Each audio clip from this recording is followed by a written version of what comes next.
Who says you can't go home again?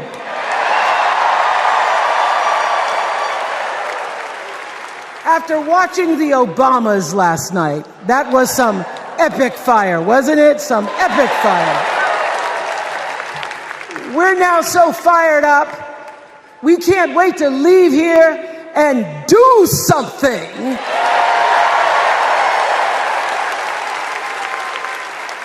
And what we're going to do is elect Kamala Harris as the next president of the United States.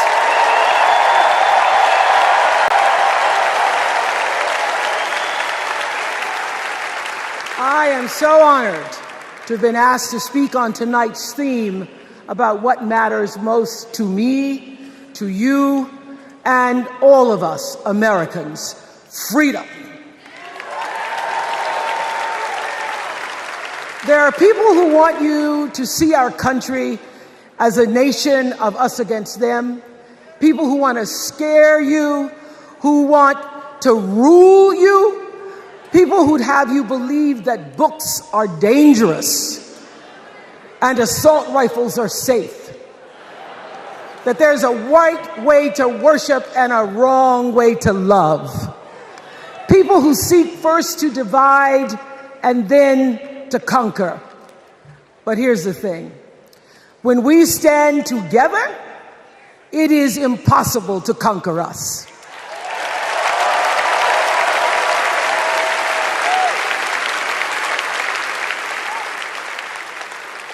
In the words of an extraordinary American, the late Congressman John Lewis,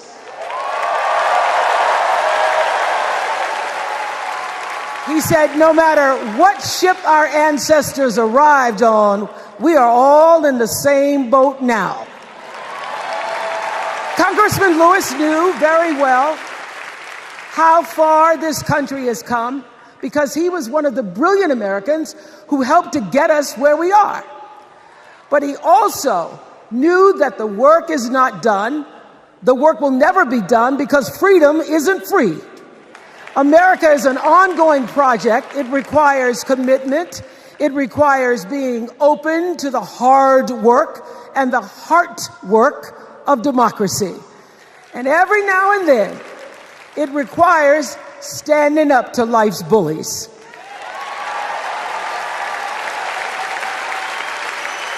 I know this.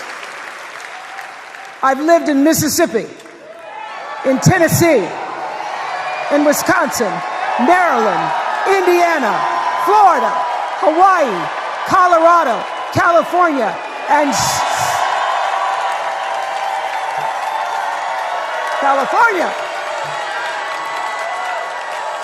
sweet home Chicago, Illinois.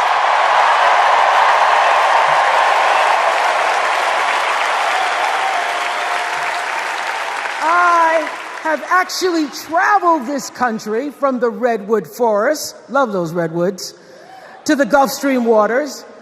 I've seen racism and sexism and income inequality and division. I've not only seen it, at times I've been on the receiving end of it. But more often than not, what I've witnessed and experienced are human beings, both conservative and liberal, who may not agree with each other, but who'd still help you in a heartbeat if you were in trouble. These are the people who make me proud to say that I am an American.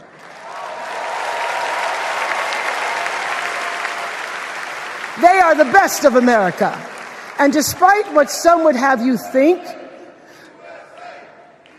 we are not so different from our neighbors. When a house is on fire, we don't ask about the homeowner's race or religion. We don't wonder who their partner is or how they voted. No. We just try to do the best we can to save them. And if the place happens to belong to a childless cat lady,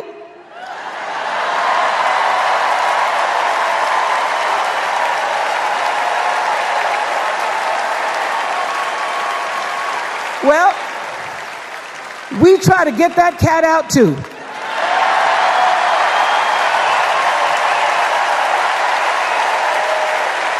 because we are a country of people who work hard for the money.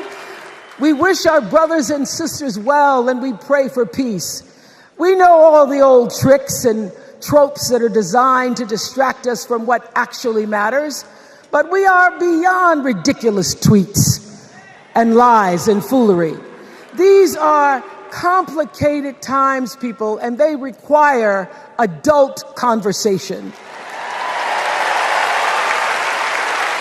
And I welcome those conversations because civilized debate is vital to democracy, and it is the best of America. Now, over the last couple of nights, we have all seen brave people walk onto this stage and share their most private pain. Amanda and Josh, Caitlin, Hadley, they told us their stories of rape and incest and near-death experiences from having the state deny them the abortion that their doctor explained was medically necessary. And they've told us these things for one reason, and that is to keep what happened to them from happening to anybody else. Because if you do not have autonomy over this, if you cannot control when and how you choose to bring your children into this world and how they are raised and supported, there is no American dream.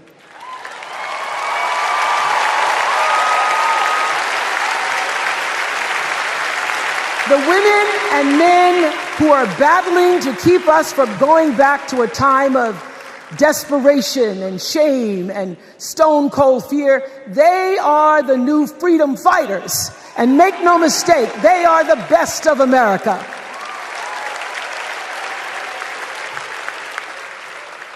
I want to talk now about somebody who's in New Orleans, not long after the Supreme Court ruled that segregated public schools were unconstitutional. That was in 1954, same year I was born. But I didn't have to head to first grade at the all-white Madonna 19 school with a U.S. Marshal by my side like Tessie did. And when I got to school, the building wasn't empty like it was for Tessie. You see, rather than allowing Madonna to be integrated, parents pulled their kids out of the school, leaving only Tessie and two other little black girls, Gail Etienne and Leona Tate, to sit in a classroom with the windows papered over to block snipers from attacking their 6-year-old bodies. Tessie passed away 6 weeks ago. And I tell this story to honor her tonight because she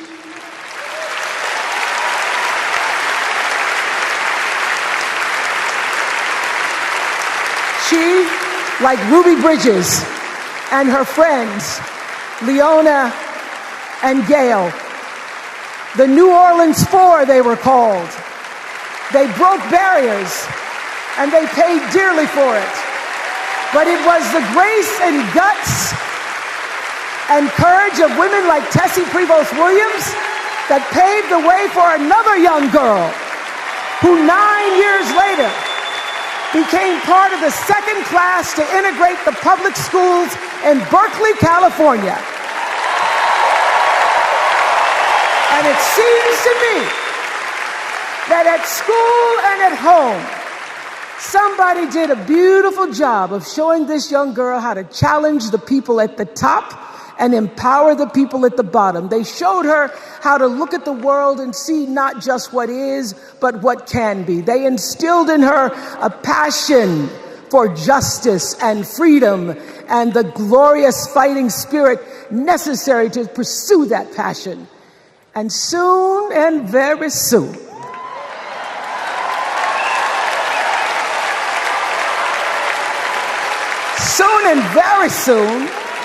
we're going to be teaching our daughters and sons about how this child of an Indian mother and a Jamaican father, two idealistic, energetic immigrants,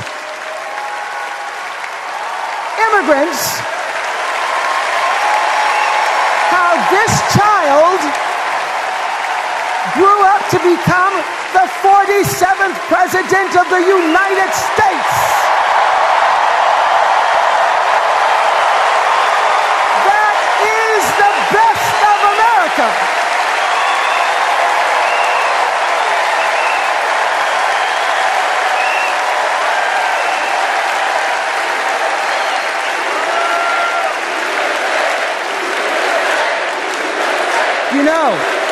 You know, let me tell you this. This election isn't about us and them. It's about you and me and what we want our futures to look like. There are choices to be made when we cast our ballot. Now, there's a certain candidate that says if we just go to the polls this one time, that we'll never have to do it again. Well, you know what? You're looking at a registered independent who's proud to vote again and again and again because I'm an American and that's what Americans do. Voting is the best of America. And I have always, since I was eligible to vote, I've always voted my values. And that is what is needed in this election now more than ever. So I'm calling on all you independents and all you undecideds. You know this is true. You know I'm telling you the truth, that values and character matter most of all. In leadership and in life. And more than anything, you know this is true, that decency and respect are on the ballot in 2024.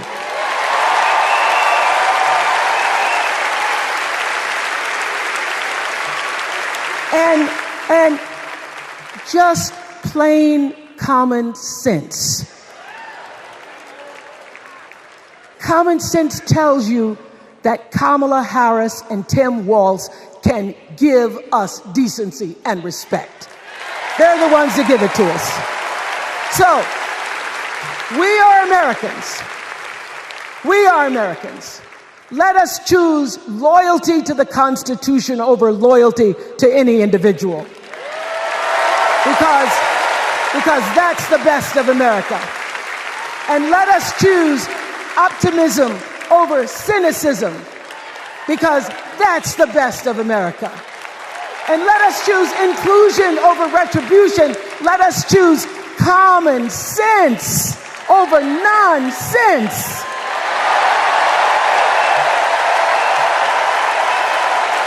Because that's the best of America.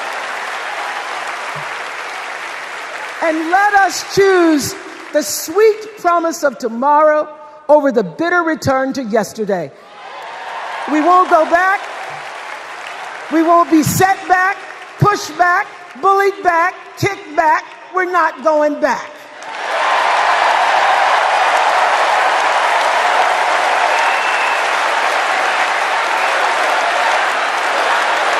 Not going back. We're not going back. So, let us choose. Let us choose truth.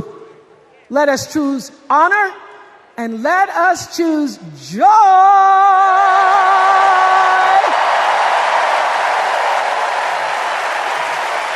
Because that's the best of America. But more than anything else, let us choose freedom. Why? Because that's the best of America. We're all Americans, and together, let's all choose Kamala Harris. Thank you, Chicago. Thank you, America.